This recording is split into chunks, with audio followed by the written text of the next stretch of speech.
Everyone, welcome in. Betsperts Golf here for our betting preview of the Cognizant Classic.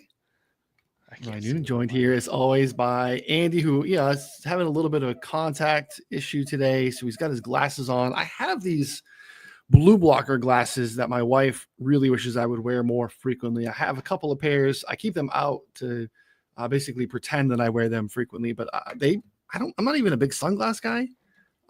It hurts my head.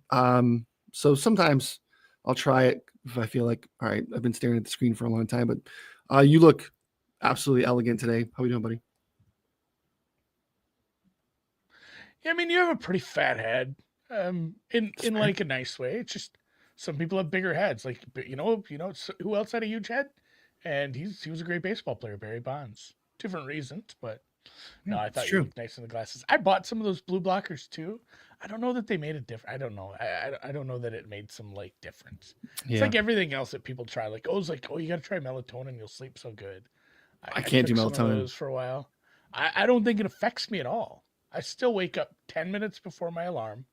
And so, yeah, it's not like I'm sleeping. I don't know. I always sleep through the night, whatever. But Ryan didn't sleep through the night on Sunday because of certain out of bounds that hit multiple trees and came back in, and that's golf. And sometimes it hurts, and sometimes it stings. And you know what I'm calling it? We had back-to-backs. I'll just say we had back-to-backs because that should have won. Podkeeter was a good call. I loved my boy Yager. I love my boy Griffin. I'll bet Griffin every week till I die. He's honestly turned into a tax at this point for me. It's a better price this week too because it's a better field, tougher course. But I have my guys that I'm going to bet over and over and over. And I think the Johnny Vegas winning the 3M without me betting him has been emblazoned in my brain. And some of the, price dependent, but some of these guys I'm going to be betting every week. And it probably was a good week to avoid Akshay a little. I think he topped 20. He's in the mix. Yeah, he was close. He was in the mix. I know there was a lot of people like Smalley last week. I was on Smalley. Yeah, he did pretty well. I know some people liked Rye. Obviously, he did well as well. Nikolai was a longer number. He was in the mix. I was a Rasmus guy last week, and Nikolai. I don't know if maybe we don't know. Chance? Do you think they parent trapped our ass? Because Nikolai hasn't been playing all that well. Rasmus has been playing better, obviously, except for that one tournament where he was like 10 over through 17 holes. But that'd be funny. I think they might have parent trapped us. They could. I wouldn't. Yeah, 1,000% could. They're impossible to tell apart. No, it'd be very difficult. Boy, that would be funny just to do it, just to say like, hey, we'll switch. I'll make it right on the money and stuff. We'll figure it out. Yeah, because they're gonna write me the check that I can't cash. Boy, we got off kilter in a hurry here. Yeah, well, it's Cognizant week, and I'm cognizant of this. Used to being the Honda Classic. Honda Classic. You said a couple of things I think are really being really super relevant. It's unintentional transitions because I'm also someone that will bet his guys maybe to a fault. I typically will ideally definitely have a handful of guys. If you've been riding with us for the last few years at Betsperts Golf, there's definitely a handful of gentlemen that have appeared on my card more frequently than maybe they should have. I think this is another week of that. And this is a spot last year where I actually have some of that FOMO that you're discussing with Johnny Vegas, because I believe you and I have bet we're pretty early on the Austin Eckroat train. And we're not here last year and he won. So the fear of that FOMO of having that happen where you have to like jump in live and get a much shorter price on one of your guys because you didn't do it pre-flop is really, really painful. Especially when they are course fits. So that's kind of the nature of my card this week. My card is a little lighter this week. I'm interested to see how you approach it because the variance historically of this event with all the water, we've seen, either really the top of the board or we've seen some longer shots, triple digit type of stuff here. People are really frustrated, I think, with this event and this course, which I don't know. I think it's maybe a little bit of an overreaction. I want to get your thoughts on that too. Because you've seen, Ron and I touched on it yesterday. We've seen our buddy Andy Lack and some other folks with, hashtag not my Honda. Because this was basically one of the harder tracks in the rotation outside of the majors. it would be a spot where, firm and fast greens, the water in play would make it very difficult. Last year, 2 major changes. We switched names, obviously, but we also had a switch where the 10th hole went from one of the more difficult par 4s to one of hum five. the entire circuit. And that, obviously, you're basically adding 3.5, 4 strokes per player in the scoring, how it's scored. And that was also really wet and soft last year too. So the firm and fast greens didn't hold up either. So we got to 17 under for a winning score. Most of the board's still not there, but again, it was kind of we're outside of the single digit winner here. So has it changed anything that you've done so far in terms of handicapping this event? I mean, it almost does create we have to bet this course based on the weather and the conditions, because we saw what it looked like, and even a little bit the year before when it's wet and sloppy, and it just plays completely different because, if you hit the right shots, you can stay out of danger pretty easily. Like I did have a chance to listen to Andy Lack's preview podcast yesterday or the day before, or whenever. He talks about how the water is. They put this in. He's deep into the architecture of courses and how they design them more so than we'll ever be. But they put water in and say, oh, this is a penalty. It makes it hard. And he hates how they design these, and I get it, because it doesn't just make it hard; it makes it boring. Like, well, here's where you have to hit your shot. There's no options. So guys who have, good enough control and enough confidence in their irons to maybe say, well, I'm going to put it exactly where this needs to be, even if it's maybe 20 yards shorter because I take a little bit off my driver, or I'm clubbing down to a 3, which happens a lot, fairway woods a lot. And, the guys who are comfortable with their long irons on decent sized greens, they're just going to score here because the greens were receptive, they're big. And if they're an irons whiz, last year's conditions kind of made it easy on them. And so some of the guys that we like in the approach bucket, who, you're gonna see a lot of off the tee numbers here, and it matters because it matters everywhere. But it's one of those things where it's almost like a 1 and a 0. There isn't a ton of trouble to get in off the tee until your ball is submerged in water. Like it isn't like, oh, hey, that was 100% shot because it's in the middle of the fairway, and then there's like a 40% shot because it's like deep in the nasty rough and it's in big trouble. It's like there's hundreds and zeros here. It kind of feels, obviously there's a lot, and that's an oversimplification, but I get what you're saying. It does feel like the guys who are comfortable clubbing down, putting the ball where it's supposed to go, and hitting these mid irons, essentially. It's still not long irons. It's a short course. Yeah. That this is what makes it play longer, is the clubbing down, the wet conditions. You're not going to get as much run out. So it plays a little longer than what it says on paper, but those are the guys you're going to be looking at. And, I've seen other opinions, but I'm still kind of in the boat. At comp course guys, I'm looking at Florida course guys. I'm looking at approach, ball striking. Approach and ball striking in clubbing down courses, approach and ball striking in courses with water danger. It's kind of, I don't know, it feels like an easy puzzle this week. And at the same time, you're going to have to throw a lot of context in everybody you look at, because there's some guys that just are going to get in trouble here. And I don't think it's straightforward as last week, where it's like, well, I'm betting Griffin, I'm betting Jaeger because it's a resort course and they're going to rip this apart. If there's a guy with a big tee shot and the rest of the game is probably there, he's probably going to rip this course apart. There's going to be some big names that have some struggles here, and it's a weird field because of the 2 events that we're about to hit here with the API and the players being right after this. It's not going to be an elite field because it's not a signature event, but there's still a handful of big names as well. Yeah, not a bad field. And actually, there is a spot too where it is, I would say, probably one of the least sticky course history tracks. Yeah. You basically, anyone who's won or had a series of strong finishes has a miscut on their ledger as well in the last handful of starts. So it is a spot where I wouldn't rely too much on on course history here. I think obviously, it can always be something that you look at, but it's not something that I'd lean heavily on. I think really recent form has played well here too. So just spilling over from Mexico, even though these cannot be more difficult or different golf courses in terms of what's being demanded. If you're just playing well, but that's always going to translate. I think Jake Knapp's a great example. Obviously won in Mexico last year, comes over, T4 here the following week. Jake Knapp is not someone that you would pencil in terms of a course fit, positional golf, strategic type of player. So, he's obviously looking at, recent form. And then, like you said, Leston Driver, I think that is definitely, I'll pop this up here on the screen here for us. Looking at our course stats page for the Cognizant for PGA National. You can see here high water danger. It's water on 13 of the holes, so a decent amount of bunkering. We're obviously now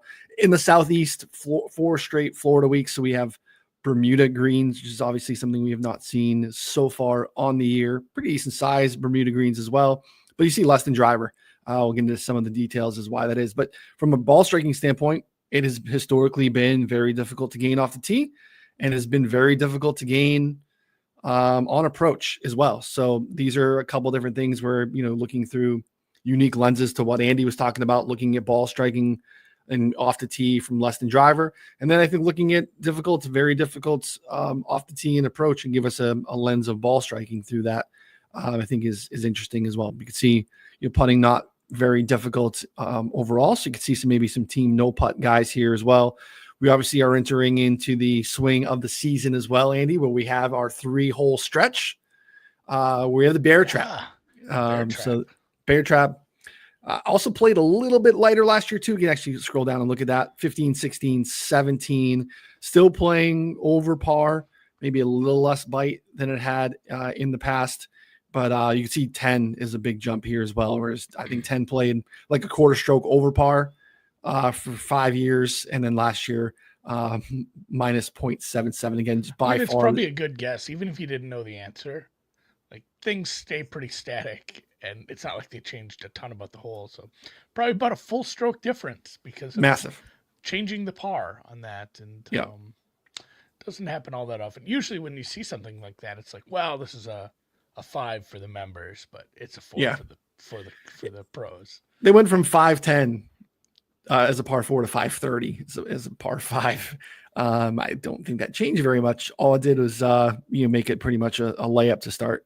If you're starting on the back, as you kind of get into a difficult stretch, you can see, not an easy course, not a lot of birdies to be had out there. You got to make your hay on those par 5s. You can see here 18 playing about a half stroke under par. Same thing, obviously, we just talked about 10, and then the third hole as well, about 0.4 strokes. So those are, your scoring opportunities. Otherwise, it is a lot of hold on, bogey avoidance, but it's bogey avoidance from a ball striking standpoint versus a putting standpoint, right? So it's that's a little bit tricky here in terms of how guys put up crooked numbers. It's because they're taking a penalty because they happen to drop 2, hit 3, so a little bit tricky. But you can see driver usage here. This is what we're talking about. Less than driver, you're about 15% less than the tour average event here over the last 5 years. It's pretty substantial, clubbing down. So that's your point of boring positional golf. Everyone is pretty much hitting that second shot from the same spot. Yeah. And then I think that's where it's going to come in, and why we harp on approach here and why we harp on irons, because, we said it's a short course. It plays a little longer because of conditions, but it's still going to turn into a middle irons thing. And it feels like, there are guys who are just better with the long irons. There's guys who are just absolute control freaks, not in the way that you usually use that term, but with the wedges. Like, hey, this guy he's just going to throw a dart here, and it's going to be a 2-footer every time.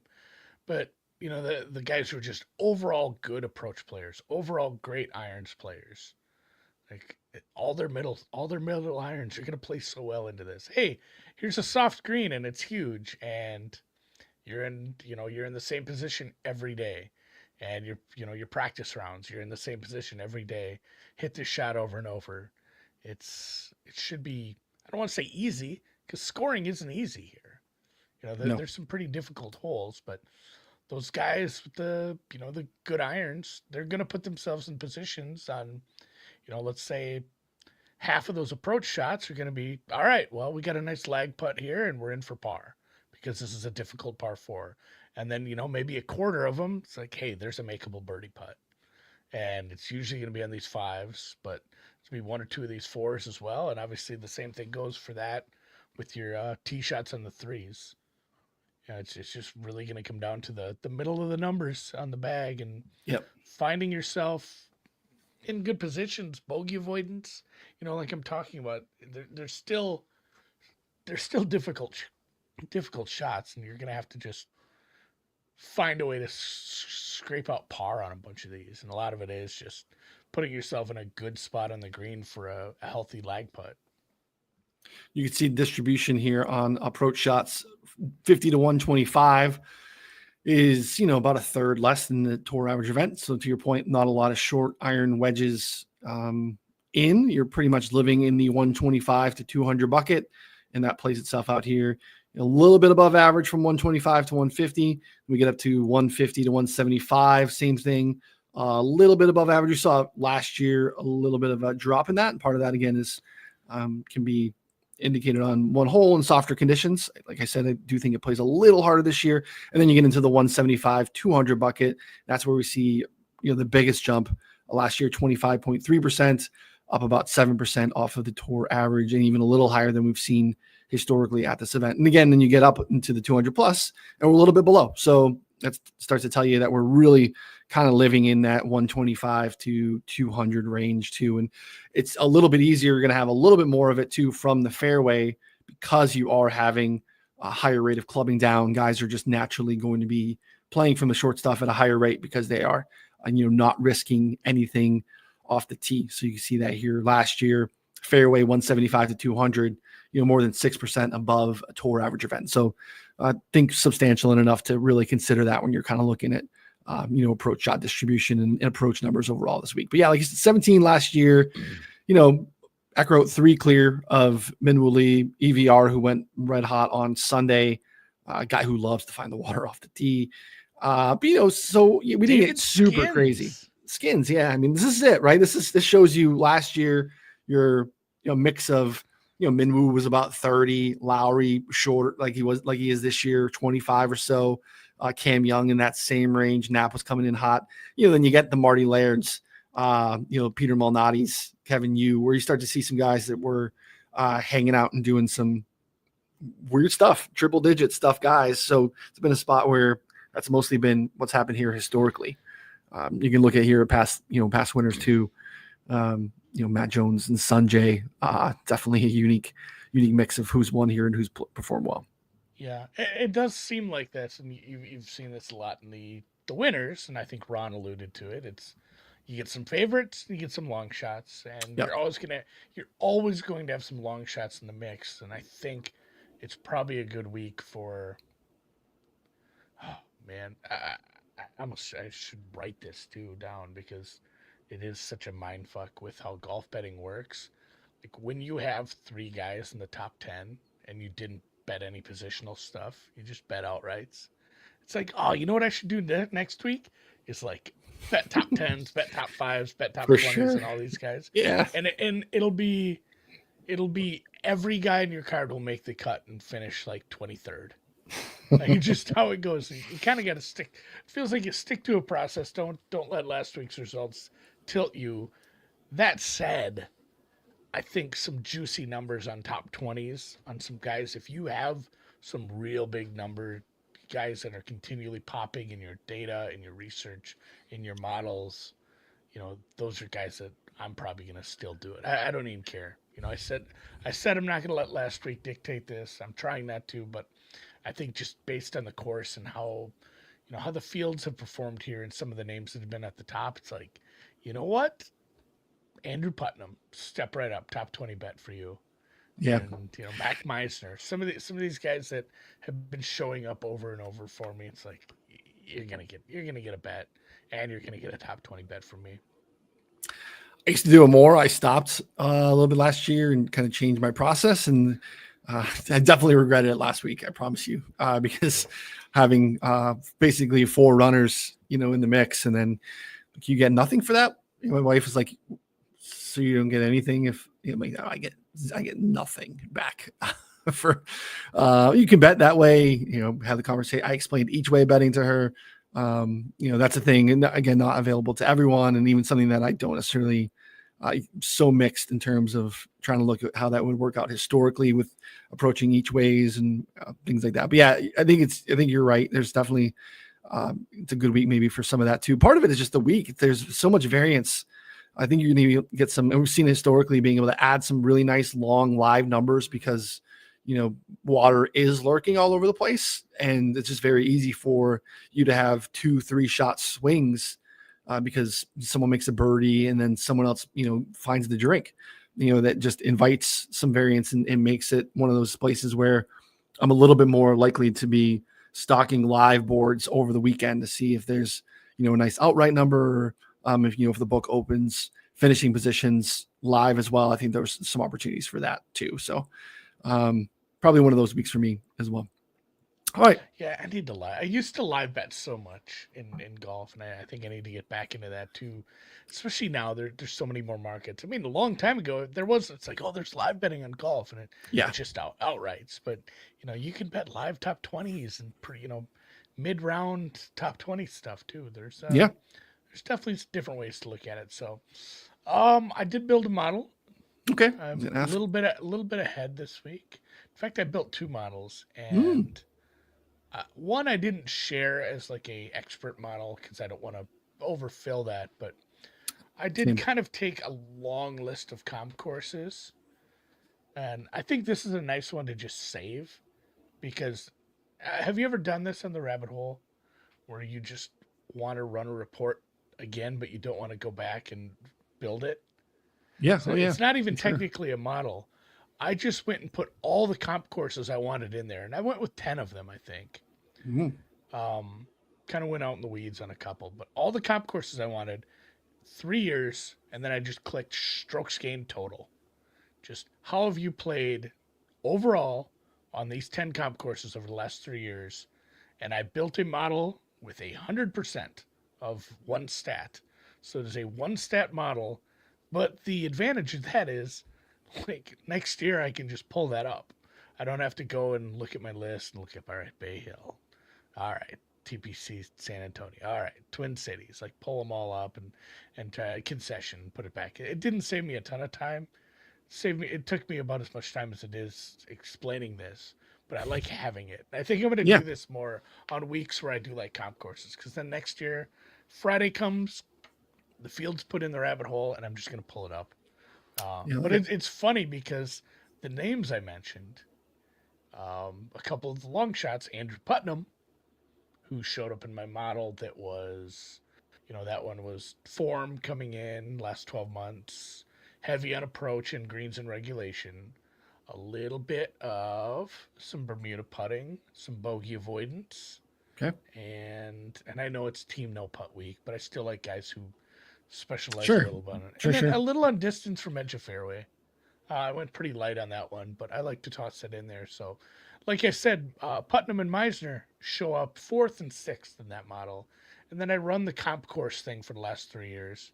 Putnam, 5th, Meisner, 8th. Like, they both showed up in both of the things I've done so far. If they show up in anything we touch on today, instant double bets, I guess. At that point. But if people want to know, you can read Ron's preview and get a list of the correlated courses. Also in this page that we were just in here, the course stats page, you extend this and go to the bottom of it. It does also list the correlated courses there too. So maybe you're doing your own research, you find some others to add. I used those, but I added in a couple. Yeah. Just so people know, if you're like, hey, I'm new to this, I don't know what that even means. It's courses that can play similar, whether it's from an agronomy standpoint, from a difficult approach standpoint, from a water danger standpoint, whatever kind of the mix is. It's courses that are going to play similar. So Andy's looking at getting a viewpoint of who's played well in similar conditions. It's kind of what we're always trying to hone in on. It's a lot better than course history, especially on a. It is a lot better than course history. Doesn't matter. I agree. Yeah, especially here this week where it matters 0%. All right. Let's take a look at some stuff here. I'll take a look at this. Let's see if we can mess around with it a little bit. I want to look at some ball striking stuff, like you said. It is a spot where I want to eliminate anything easy off the tee. Why don't we do this? Once I didn't do this with less than driver. This is might be overfitting. Let's see if we can get a decent sample here. So I'm going to go off the tee club less than driver because we saw about 15% less than driver. Your driver usage less than a standard tour event. I'm going to make it difficult to gain off the tee and difficult to gain on approach. So I'm going to eliminate anything that is going to be easy from a scoring standpoint. So I'm going to back on my sample here, but let's see what we get here. Because this is a lot of stuff. This is more than we typically would advise. So, and I have not looked at this. And I just want to see what we get here. So we'll back out. Let's look last 3 years. This is going to be tough too, because like Andy said, it is not a signature event. We're getting Euros. We're getting Corn Ferry guys. We're getting some guys that have some real small samples because this is just not something that they typically do. So we're going to look at ball striking through this lens. And I mean, this when we do this, you run some sort of data set and you get not only the top of the board, but you get past winners, or guys you expect to be showing pretty well. This feels somewhat predictive. Top of the board in this data set, ball striking: Shane Lowry, Russell Henley, Kurt Kitayama, Keith Mitchell, Joel Damon, Cam Young, Brian Harmon, Tom Hoagie, Austin Eckroat, Adam Svensson. So again, this is difficult off the tee, difficult approach, less than driver, and a decent sample. Any thoughts? Yeah, Hoagie's one kind of had shortlisted.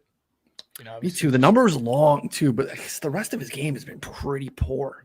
That's the problem. Like the form isn't super solid right now, so yeah, it's tougher. I put him in he came up 33rd in my model, and I said I used approach number 1 in the sample size I used. I mean, this is great, right? I mean, current this is form, fantastic. 68th.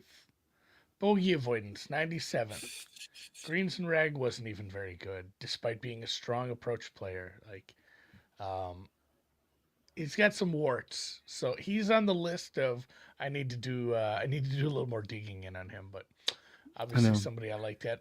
Henley, how do you hate him? Other than I guess there is one thing to hate about Henley, and it's the price.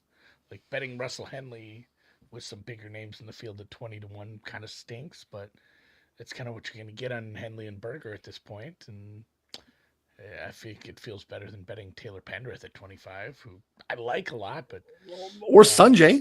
Yeah, Sanjay is in the desert. I mean, no idea what's going on with Sanjay, but it makes no sense to me. Sanjay's a good live. Bet him live top 5 when if he shows a pulse. When he's 40th on Saturday morning, you bet him live top 5, and he pulls the Rory and sneaks in there. He does that a lot. He will backdoor top 10 quite a bit. It feels like every week, but he's hit and miss for me right now. Billy Horschel, 50-1 was on the list. Yeah, I made that bet before here. I think I might be betting on guys who are playing like shit. In fact, I feel dumb, and I'm going to redo my model because the more I look at this, I don't know that I should have put any weight into current form. I guess I did it more of a placeholder as just. I like it. Why would you not? I think it's. I mean, I think it should almost always be in there for the most part. To be honest, I did use. I used a year worth. I think maybe I misspoke. I say I wouldn't use a short-term form number. Like when we get into March and April, we start to do that where we start to put this in a model. Me and you are guilty of this, where we'll say, hey, how's he played in 24? And we'll just select only 24 rounds. Yeah. And it'll just give us how have you played since the season started. And you could do that now, and you can get some guys that played 4, 5, 6 times, I suppose. But I wouldn't use anything like that because history has shown you don't have to be playing well to play well here. And honestly, just the feast or famine nature of the course and the setup kind of deems that as well too. So I think I might just be betting on guys that are playing like shit. There you go. Because Billy Horschel isn't playing well. Yeah, I mean, he had been playing okay, and he's definitely a streaky dude. Played pretty well last night. Yeah, I was gonna say he's looking great in TGL. Yeah. And where is he on this list? Let's see if we can get Horschel on our. Okay, I mean, ball striking, he's 39th overall because he's strong putter. And again, Southeast guy, he's going to putt well on Bermuda too. This is not capturing Bermuda greens, but He's a funny guy. yeah, I know I have bet Billy Horschel here at least twice at this event in the last handful of years. So Yeah. yeah, I guess playing like shit is a strong. I guess just recently playing like shit. He did Sure. top 10 Pebble Beach, and that's not the easiest thing in the world to do. So it's been streaky. I think that's kind of the nature of how Billy Horschel plays. He won Punta Cana last year. He top 10 a couple majors. He had a very good summer, and he's going to be 50 plus. So he's on the list, and it's Hoagie. Basically, that's the list. Hoagie, Meisner, Horschel, and Andy Putz. Andrew Putnam, long shot, I guess. I made 3 bets. 2 of them are in the top 10 of this list, so I feel pretty solid. Yeah, I still have room for another. I don't know what, or man, I could go down the board and add multiple bombs, but I think I would probably either add in the middle range, or I would just hold out still and wait for something live. I'm not quite sure what I want to do. It feels a little light. I mean, especially coming off of a 7-man card last week, but again, most of it was down the board. And to only have 3 this week feels a little different, but hey, we'll see. We can get 3 runners out of 3. We'll see what happens here. So I added this to our little model that we'll build. What else should we take a look at here? Reset this. But I think that was a good stat. I mean, Ben Griffin. I did forget to mention that doesn't count. It's not part of my card. It's like he's in the tax yet. It's like when you have the list of celebrities you're allowed to sleep with, and your wife has to be okay with it. Like Ben Griffin just doesn't count. He's on the list. So. He's on the list. Yeah, he's getting Bennett. I mean, shout out Aaron Wise. Yeah, Aaron Wise was not playing golf right now. He's figuring things out. But yeah, Griffin, you can find 40 plus on that. I think that's an okay price. Yep, I agree. I have other tax guys for sure, and they're kind of on the card, so we're almost there. All right, let's look at we'll look at a little Bermuda putting because I think that matters as well. Green surface Bermuda. This is different, and again, Ron and I touched on this a little bit. I think being able to capture Bermuda and any putting splits off of someone's baseline is really more important than anything. If you run a Bermuda putting split, you're going to get a lot of really good putters. So having an understanding of where there are some gaps between someone's baseline performance putting wise versus what they do on Bermuda greens really helps. You can go into player pages. That's something where you can, get a sense to. You can see here, for example, if you just want to look at, Tom Hoagie, last 12 months, minus 0.17 strokes putting. Then you go in here and see he's slightly positive Bermuda over a 32 round sample, really good on POA Triv. It's that West Coast POA gets him a small sample, but a pretty good size of bet, him struggling as well. So it's, understanding context versus baseline. So let's see here, Bermuda putting here last 2 years. So a decent sample, because again, we don't do Bermuda all the time. Again, top of the list. Here we go. Ben Griffin, Taylor Montgomery tops, Max Grayson second, really good putters in general. Same thing. Ben Griffin third, Russell Henley again fourth, another Southeastern guy. Chris Gotterup fifth, David Skins. We bring this up the problem with Ben Gotterup. Problem with Chris Gotterup is he's not good at golf. Everyone was so excited about Gotterup when he first came out. Remember, it was like, I watched him destroy the ball at some warm-ups at a tournament once. Big boy. It has not maybe been. He'll figure it out. He's still young. Yeah, he's young, still a young kid. Right. We don't have his age, but he's a unit. 210, my ass. He's not 210. Yeah, give me a break. That is incorrect. He's a senior in high school. It's 260 if. Yeah, he's the rest of this is not great in particular. So I recently got a new driver's license, and they don't even like ask when you're They, getting yeah, they don't older. update that. They don't update anything. So it's like my weight is like the same from 2 licenses ago, which is like 10 years ago. It is also incorrect. No longer accurate. No. Yeah. So these are your Bermuda putters. Let's see who's really struggled on Bermuda. Let's see if anything stands out. Oh, Oh, my Rico. guy, Rico. Joel Damon Alex pops in a Smalley. Smalley, just also not good at putting on any surface. Ever. Again, if you were having the Alex Smalley sweat at all last week in Mexico, got a taste of that on the weekend when Smalley started to make his way to the top of the leaderboard and then could not do anything on the greens, par fives, nothing. Joel Damon playing really good golf. Some of the ball striking stuff is going to go pretty well for him modeling wise, but struggle bus on Bermuda greens here. Max McGreevy, we talked about Jake Knapp, Woodland, Vegas. Okay, kind of expect that from Woodland and Vegas. Nothing, same thing. Cam Young, not great. He's played pretty well here in the past too. Cam Young, struggle bus a lot. Again, ball striking stuff. Even on the spot where less than driver is the play here, obviously Cam Young's distance and distance overall is still going to play. Where you're going to have a higher lofted wedge or iron into these greens, especially if they're playing a little bit more firm and fast. Distance is still going to be an advantage. Berger as well. The Berger number is bonkers. I don't know why I'm super surprised because I went and looked last year. Berger came in with no form and was like 35. It's good. It's just a good spot for him. It's a good fit for him, and he's playing better. He's playing well. Playing a lot better right now. So I get the Burger love.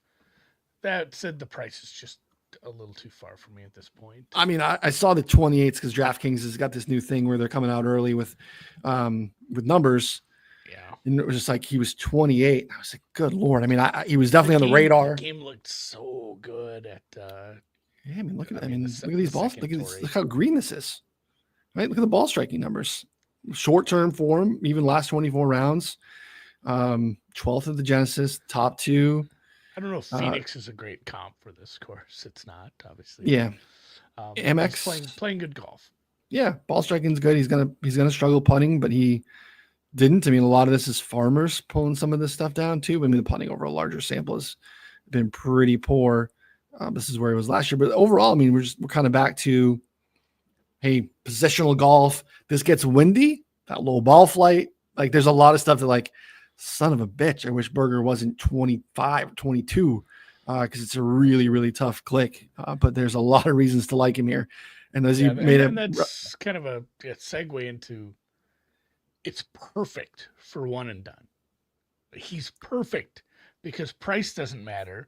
Yeah. What are you saving him for? Nothing. You're not going to probably play him like he's good in Florida. You're going to play him over like somebody really good at the Players or the API, like in good fields. Probably not. Like, I could see Valspar if you wanted to zag, but the issue is everyone's going to use him. Like, if you play Daniel Berger in one and done this week, know that it's almost certainly going to be the most owned. I mean, Lowry's going to be right there.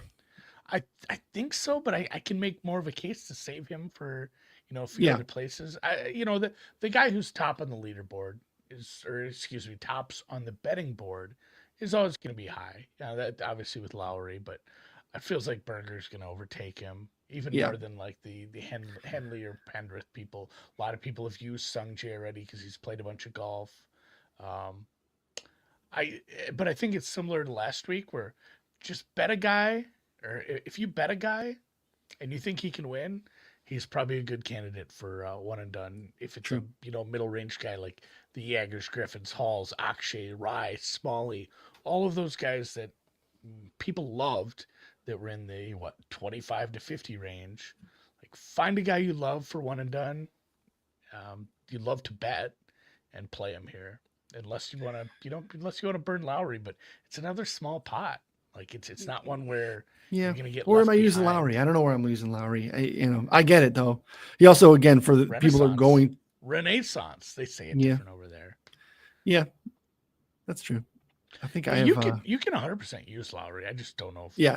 I think there are going to be people that will look at course history, even though we're kind of poo-pooing it here in particular, and he's got a bunch of strong finishes here. This is again another sleep in my own bed narrative week. Where there's a lot of guys live right here. Lowry is definitely one of them where he's very familiar and has played pretty well here in the past. So I think you'll see a little bit of that. But yeah, I mean, Berger's a good pivot as well. This is a tough one and done week in general, just because it's such a high variant event. So you can, have a guy that you really like, and then there's just, you're going to have some zeros. One other qualm with Shane Lowry.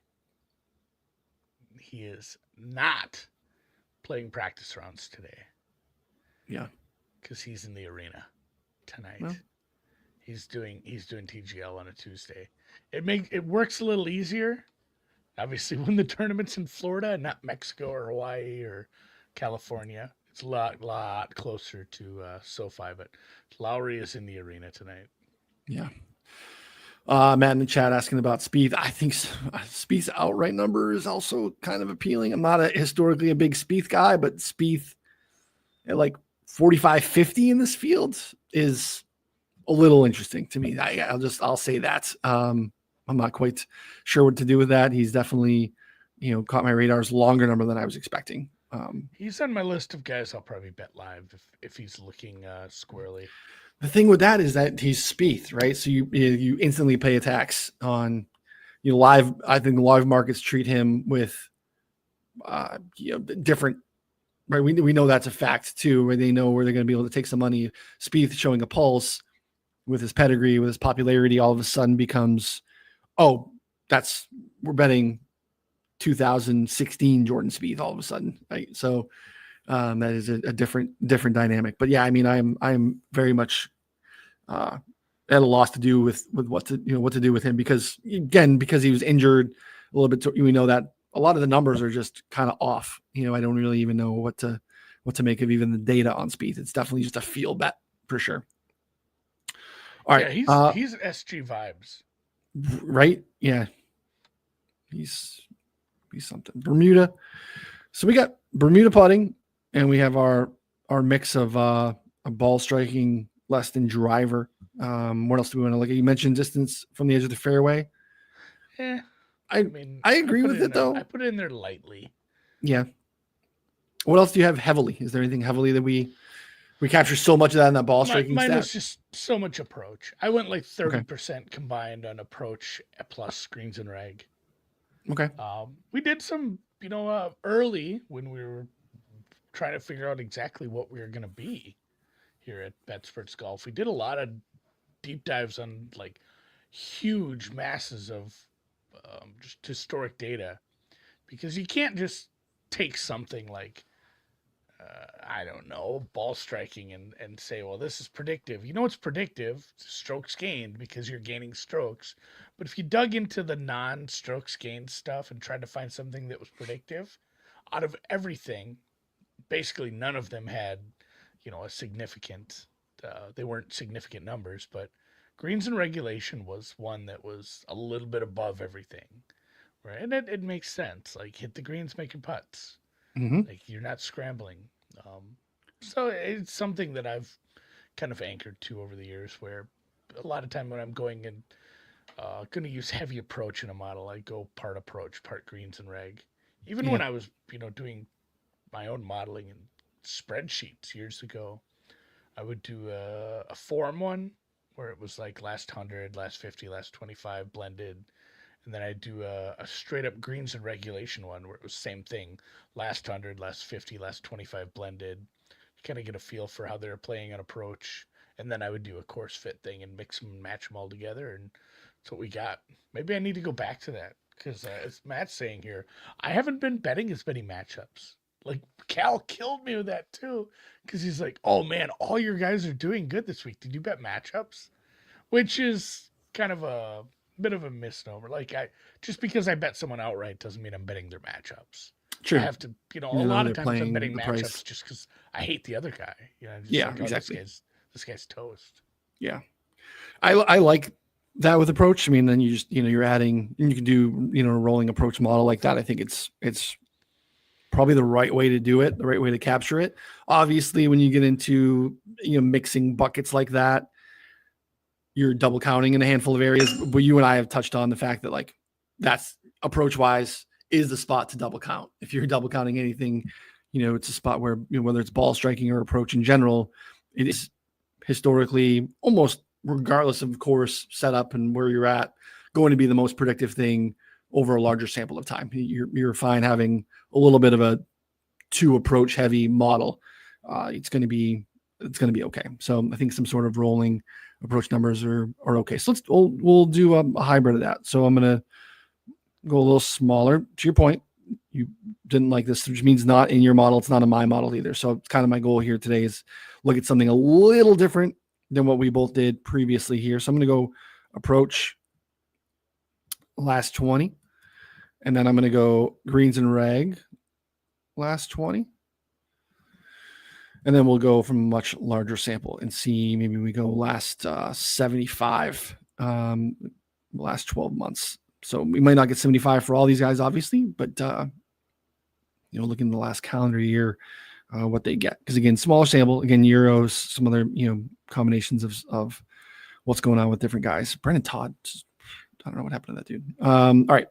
Some of the same names too, Spawn, Gim, Sep, at the top of the approach numbers. So this is approach last 75, and then we got greens and reg as well last 75. So bigger sample, and then obviously short term as well. All right, and then I'll throw in, we can do again just a little bit of it, distance from the edge of the fairway, because again, you got to keep the ball in play. It does tie into a little bit of our bogey avoidance type stuff. And then I think the last thing too is there's par 5 scoring. I think you got to be able to score in the par 5s. Yeah, I can't believe that hasn't come up yet. That's part of what I looked at for my one and done model or my one and done article. Yeah. So I'm going to take a smaller sample, or we'll beat out some of these small sample guys here. We'll go distance from the edge of the fairway last 12 months. You could say less than driver if you want. I want guys keeping the ball in play. Max McGreevy, Ben Coles, Russell Henley, Lucas Glover, Adam Svensson, Brian Harmon, Zach Johnson, Seabez, CT Pan, Shane Lowry. Some not super surprising names. No. What's our sample for par 5 scoring? What do you want to do? Just, I don't know, a year's fine. Just kind of a rolling year. Encompasses all of the courses. We'll keep what we got on. Par 5, birdie or better. You got to make your hay. Hey, it's your boy. Frankie C at the top. Max McGreevy, Pendrith, Jesper Svensson, Smalley. Get himself a lot of chances. Ball striking is good. Luke Clanton, Harry Hall, Joe Highsmith, Rico Howie. We kept going back to him last week. Looking at Harry Hall, he was a really good par 5 player, and it was another one where somebody's gonna crush these par 5s and be 20 under. I mean, Harry Hall hits it far and putts it well. So let's go. BSG betting show. Andy Noonan. Now that we can, have this in for everyone to take a look at if they want to see it. And then, now you can print it out. I want to make sure we have a good name for it. So I think this ball striking number is probably one of the bigger ones. Putting, we don't want to do too much, but I want to take a look at it. Maybe in unison with the par 5. Let me make that a little bit bigger. We'll see. You said this is a major fairway. We want to do too much there. And then we kind of have our combination of approach numbers. And we can mess this ball striking out even a little bit more, maybe. And then last 20, last 75, hybrid split of approach and greens and reg. We're going to do 15 here, maybe. I think that's fine. That's a lot. We're getting a lot. It's going to make us get wonky here. I want to keep par 5s. Hashtag math. Let's see what this does. We're going to get pretty close. All right, we got 5 more. Let's go make this. We'll give this a little bit more, and we will give this a little bit more. Look at us. I've never put a 27.5 in my model before. I feel really good about it. All right, let's see what we got. I mean, I think we're going to get Henley and Lowry to some degree towards the top.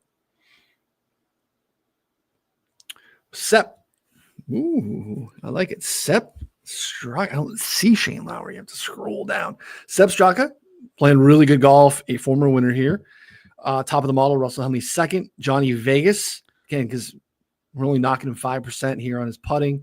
Third in the model, Joel Damon. Told you the ball striking is looking good. Yeah. Tom Hoagie. Again, look at this.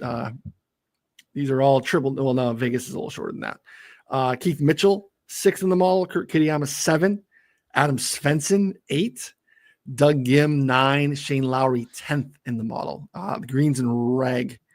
Again, really interesting dichotomy from strokes gained approach, the greens and reg for Shane Lowry, and also not making a ton of par 5 birdies. Kim, Berger, Pendrith, kind of right outside in terms of other guys. Your defending champ, Austin Eckroat, 19th. And then fairway finders, Lucas Glover, Brian Harmon, torture to watch, 20 and 21 on the list here as well. So your guys did not appear. Let's see where we got. Putnam, 54th. Mesner. Miser. 25th. MEI. Yeah. Oh, he just Meisner. Yeah. Oh, Billy Ho. Let's see where Billy Ho is. 24th. So right there. Yep. Respectable. Yeah. Yep. Don't hate that at all. So Sep, I mean, again, Sep is one of the favorites, and I think rightfully so. But it's a tough click. At 25, sub 25 at this point. What did you name everyone on your card? Before I got a rep here, but yeah, I bet Russell Henley at 22. There's just no way, shape, or form I'm not betting Russell Henley at a spot that super fits his game. Because he's gonna win. Right, he's really good at golf. Yeah, I know. And he's played 18 times. I wrote this up in my article. 18 times since coming here last year.